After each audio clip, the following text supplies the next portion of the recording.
Most students revise GCSE English by just memorising quotes and learning the obvious themes, but the students getting grade 8s and 9s, they're spotting the themes that aren't obvious, the hidden themes, and that is what actually impresses the examiners. Hi guys, welcome back to the A Study Studio channel.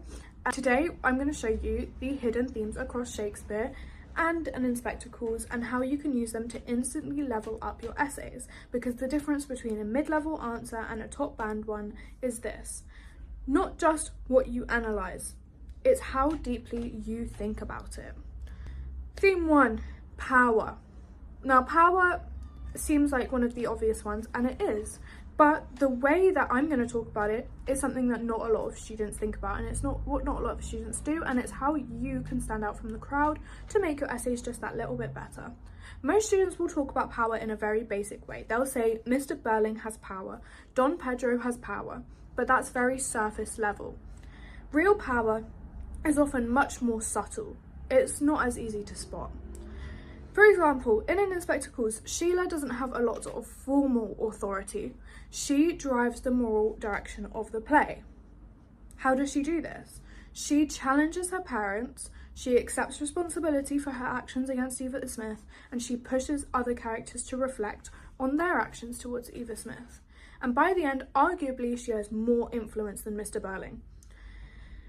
In Shakespeare, we have Much Ado About Nothing. We have a character called Beatrice, and she doesn't have social power. She's a woman at a time where women were less than men. Women weren't important.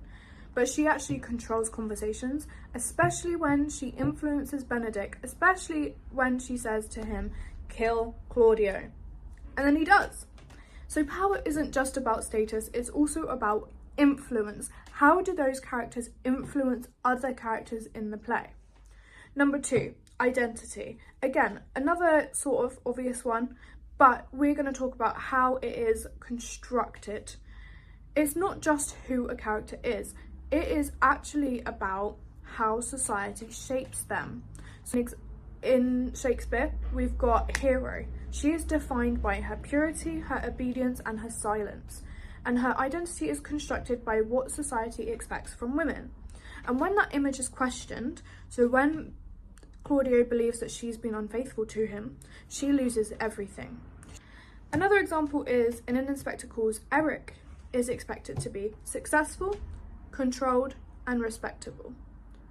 Now, we know from looking at it that he struggles with alcohol, he feels guilty, he struggles with his responsibility, he can't quite accept the responsibility at first, and then he kind of battles with it within himself, and then he ends up being, oh my bad, I've done something wrong. So the characters aren't just individuals, they are shaped by expectations, and that is a key takeaway that you can include in your essays to make the answers just that little bit more perceptive. Another thing we can talk about is society versus the individual. This is one that students completely miss a lot of the time. Now, as a tutor, I see loads of essays, and this is one that I don't think I've seen any students include, and this is something that I am trying to teach people because it is so niche, if you will, and it will make your essay stand out. So in an Inspector Calls, Eva Smith represents the individual and the Burlings represent society, and Eva Smith suffers because the system works against her. So that is again society versus the individual.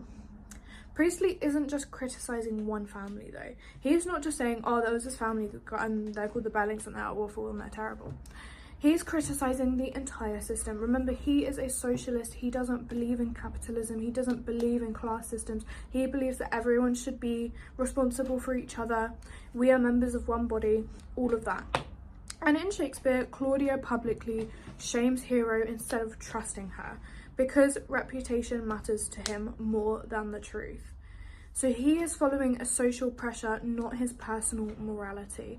He is battling against the system. He's like, I need to look as good as possible, even though I know what I'm doing is bad. I have to do it because what if other people see me as not what I'm supposed to be?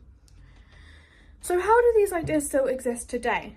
They aren't just historical, they are prevalent in our everyday life, especially in today's current climate. So we need to think about pressure around reputation. So how are people perceiving you? Expectations of masculinity, so that's where again the manosphere comes in.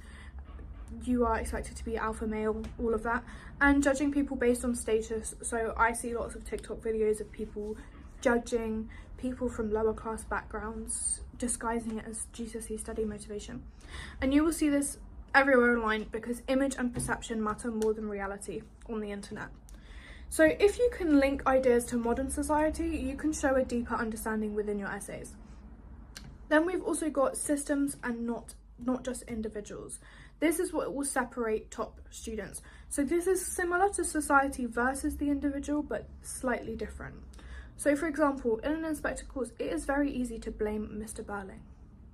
Very easy. We hate him, he's annoying, he's rude, he's arrogant. But Priestley isn't criticising Mr. Burling as a person, he's criticising capitalism, class inequality, and lack of responsibility.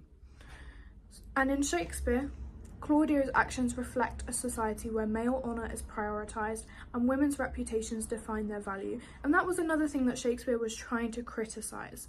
So writers, they'll criticise systems, not just individuals, and that is something that you can include in your essays to make them that little bit more top band level. So obviously we've talked about all this information. I haven't really gone into detail on how you can actually use it, so let's talk about that now. How can we put all of this knowledge that we've just learned into practice in our essays? Instead of writing, "This character has power," we could say, "The writer presents power as something that operates through social expectations and structures, influencing how characters behave." And that is what is going to move your answer into the top band. If you can start spotting these hidden themes, you will realise that you don't actually need loads of quotes, you just need better ideas. And this will be something that will save you so much time when you're trying to revise, because it's so much easier to revise 1 or 2 quotes than it is to revise millions and millions of quotes that are all unrelated. And if you want to take this even further, I've made another video breaking down masculinity, patriarchy and gender roles in an inspector course and Shakespeare, and how those ideas are still showing up in modern culture today. Click here to watch that next. If this helped, please don't forget to like and subscribe. This will really help support my channel so I can continue making helpful videos for you. And I'll see you in the next one. Love you, bye. Mwah.